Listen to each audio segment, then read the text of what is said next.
This video will demonstrate how to use the MIDRC data portal to build a cohort based on some search criteria and access the structured data and imaging files for the selected cohort.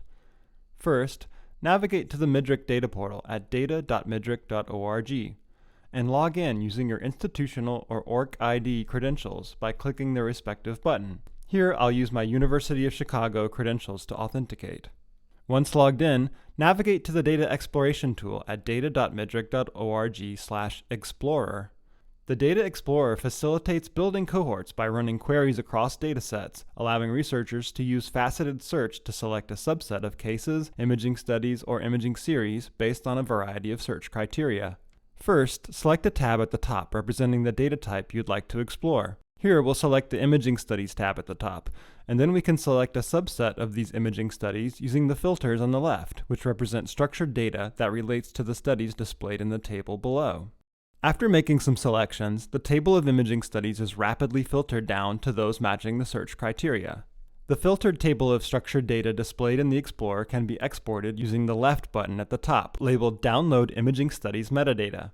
The imaging file objects related to these selected studies can be accessed by using the other button on the right to create an image download manifest file, which is simply a JSON file containing file IDs, known as data GUIDs, that is used with the Gen 3 data download tool to access the files.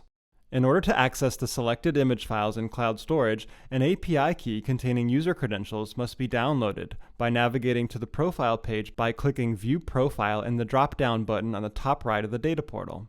On the profile page, click the button that says Create API Key to generate a JSON file containing user credentials needed to interact with MIDRC APIs, and save it somewhere safe. This API key will expire after 30 days and is like a user's password, so it should never be shared with anyone else.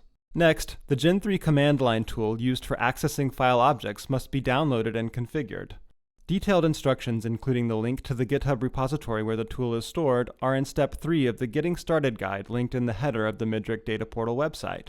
Navigate to the GitHub repository where the CLI is maintained and download the version for your operating system. Notably, the tool must be used from the command line instead of being double-clicked. Using the command Gen3 client configure, a profile is created for the MIDRC Data Commons by referencing the MIDRC API endpoint and pointing the client to the API key or credentials file downloaded previously. After a MIDRC profile is created with the CLI, the command Gen3 client download multiple can be used to begin downloading the selected MIDRC image files by referencing the profile just created and pointing the client to the image manifest JSON file downloaded from the MIDRC Data Explorer. Image files are stored as zip files at the imaging series level for efficiency's sake, and once downloaded, they should have a particular folder structure that follows the case, imaging study, imaging series, image instance hierarchy. The structured data is associated with these image files via the case IDs and imaging study UIDs, and can now be used for research or further, more complex refinement of the imaging data. Happy data wrangling!